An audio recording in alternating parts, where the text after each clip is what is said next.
you a little bit about my farm, and then I'll tell you about an effort being made by a group of people to help a group of caring refugee farmers start farming at my farm.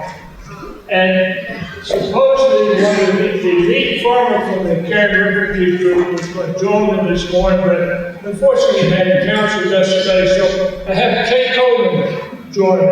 Kay is the director of urban gardening for Interface Food Shell Farm. She's an expert in sustainable farming and is the driving force between of the group that's helped this group of refugees start farming. We meet Friday mornings at 7 o'clock at my farm in a room that's not heated. We've been in there 28 degrees, and when it gets above 40 degrees, we celebrate.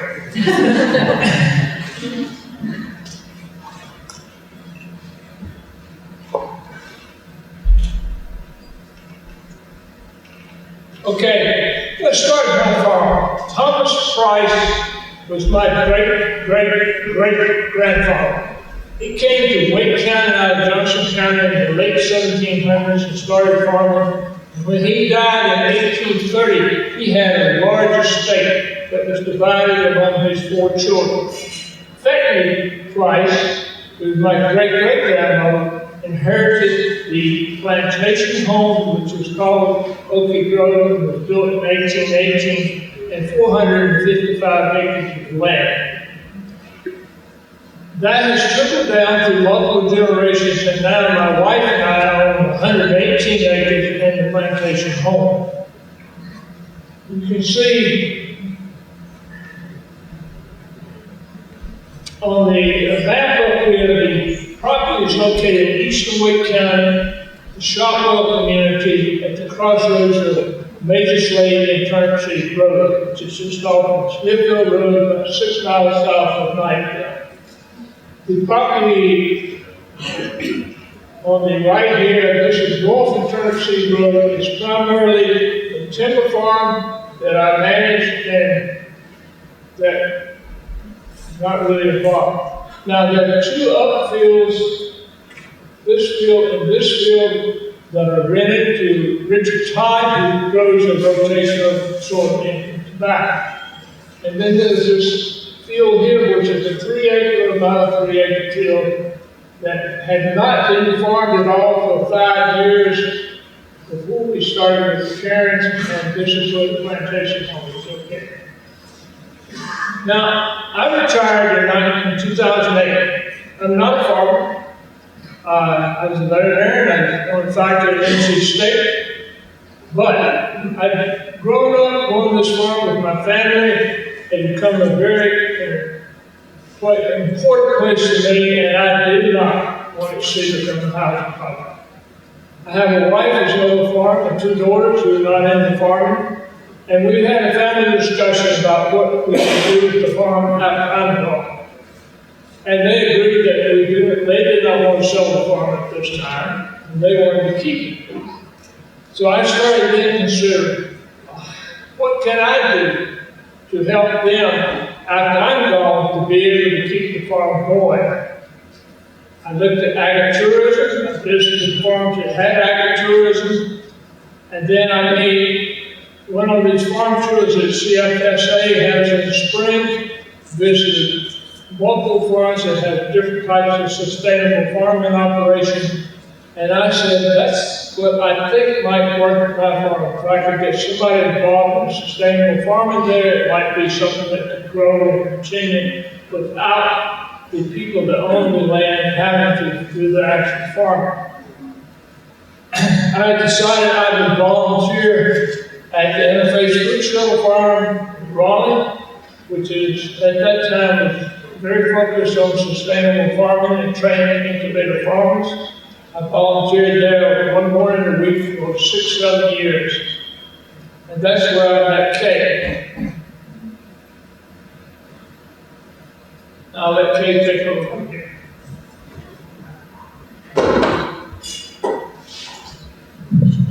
I hate to start with an apology, but I am pinch hitting at the last moment for Tucson, y'all way. And so Forgive me if I'm a little lost sometimes. This is how it all happened. In 2015, Darren Bloom and Annie Hardison, the two NC State University Extension specialists, were looking for a place for the Korean refugees to farm. And so they came by the Interfaith Food Shuttle Farm, and that's at the time I was managing the farm. And so we talked, and we had some land available, and so it was a great match.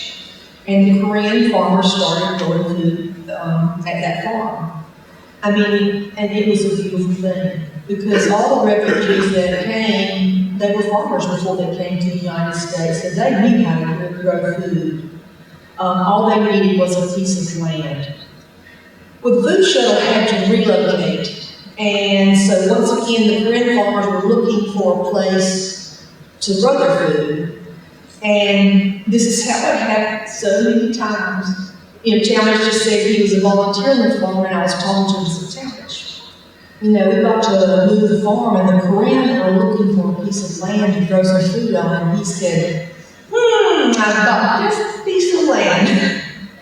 And that's how they ended up at the Oak Grove farm.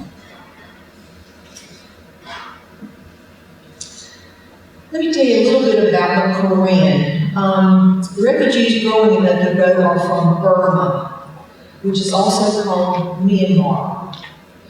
I call it Burma because the refugees call it Burma.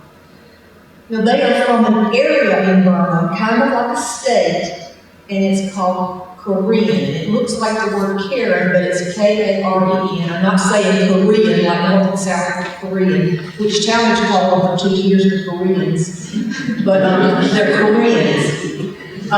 These refugees lived in refugee camps for 10, 12, 20 years on the border of Thailand. They were forced out of their country to escape the violence and persecution by the Burmese army.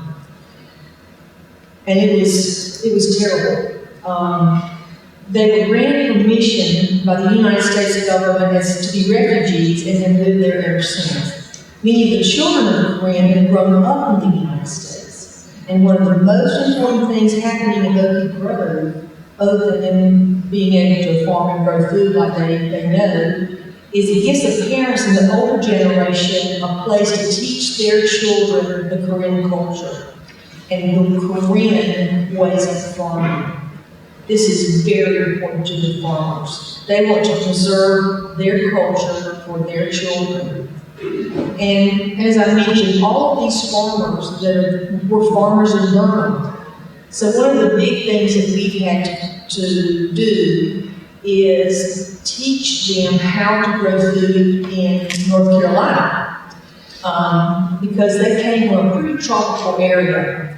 And so right now, most of these farmers work at a food distribution center in Henderson. Okay. Did you go too far?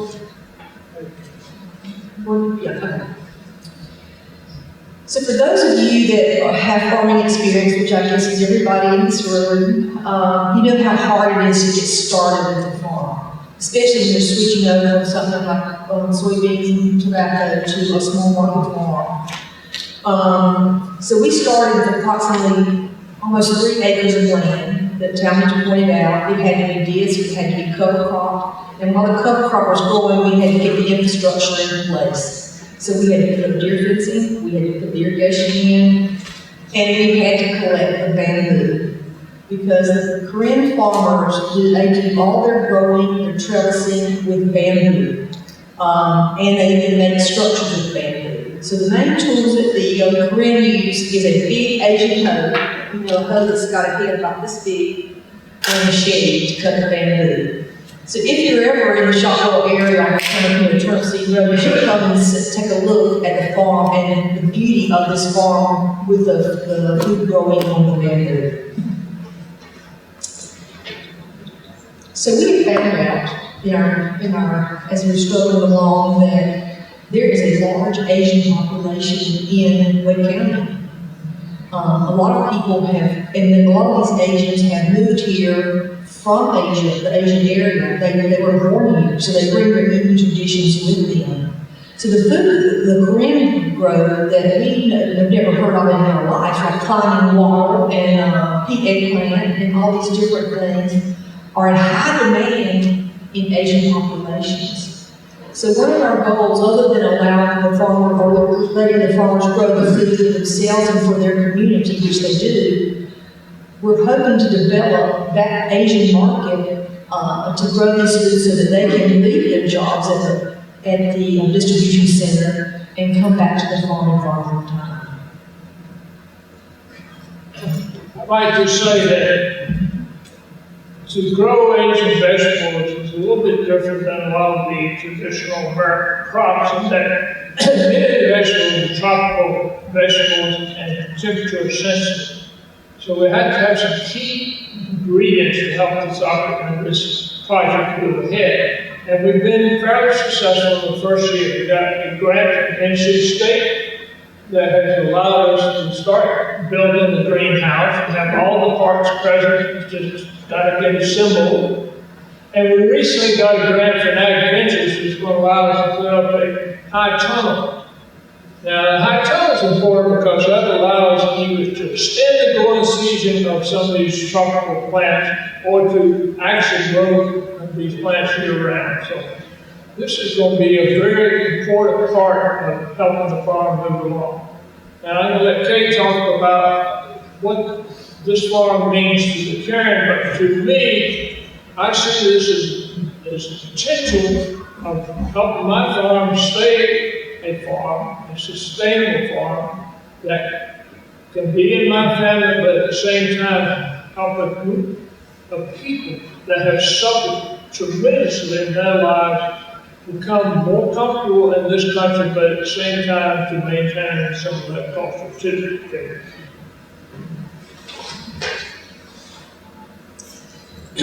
So the one thing about the Korean, it has just been an honor to work alongside them. They don't want to hand out, they want to help out.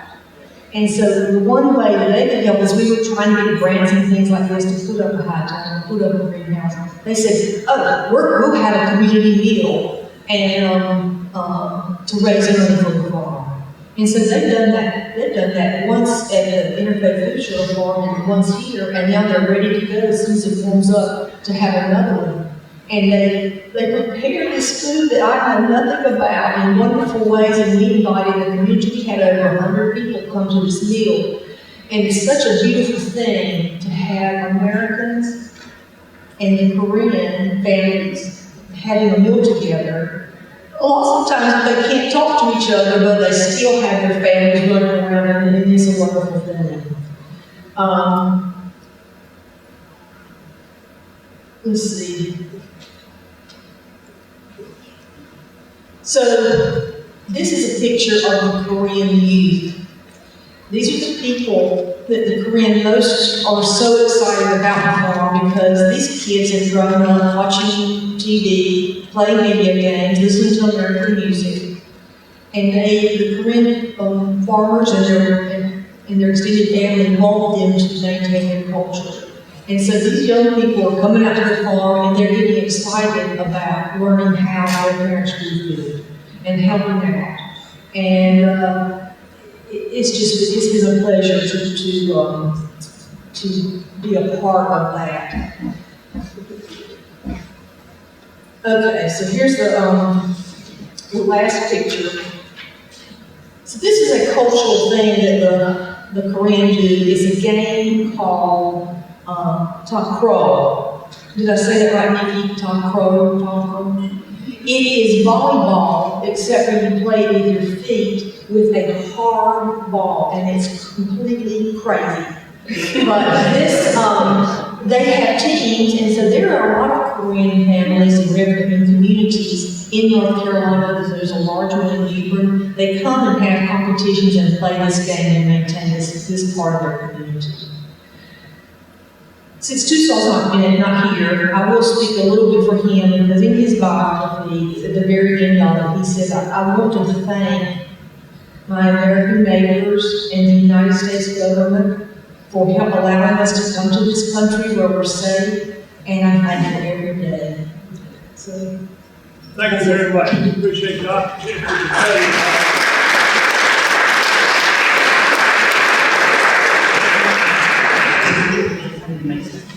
Any questions for Talmage or Kevin? Thank you very much. Any questions? Anything or, yes, we got one in the back, please. There's Refugees that are looking to come to North Carolina from Burma.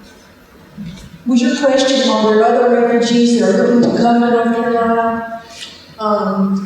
And right now, there's not many coming in, but the whole climate of refugees has changed in the past 2 years. But there are populations of refugees that are here right now, and specifically ones with Congolese. There's a lot of Congolese from the Congo. And we actually had some of them farming at the Interfaith Food Shuttle Farm also. And there's a population of Liberian refugees. So if you're interested in that kind of thing, I can kind of direct you and ask those questions.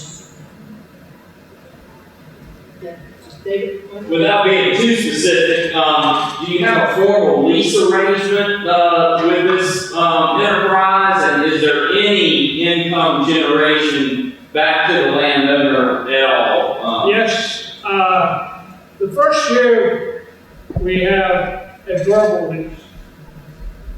We are working with Common Cause Enterprise in Durham. This is a group that helps nonprofits from the business and legal side.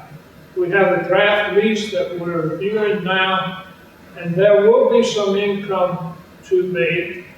The first year lease was $240 for the 3-acre plot of land. And in the lease, I'll probably work out some way as they generate income, maybe a greater portion will come back to my farm. The people at Common Cause are a variety of things, but they're both lawyers, are the ones doing all the work there. So hopefully down the road we'll have it set up so that they will set up, well, they've already set up an LLC for the caring farmers. And within that, they'll set up a business and will seek a nonprofit status. Right now, here, all our funds, some of our funds are going through Common Cause because that is a nonprofit.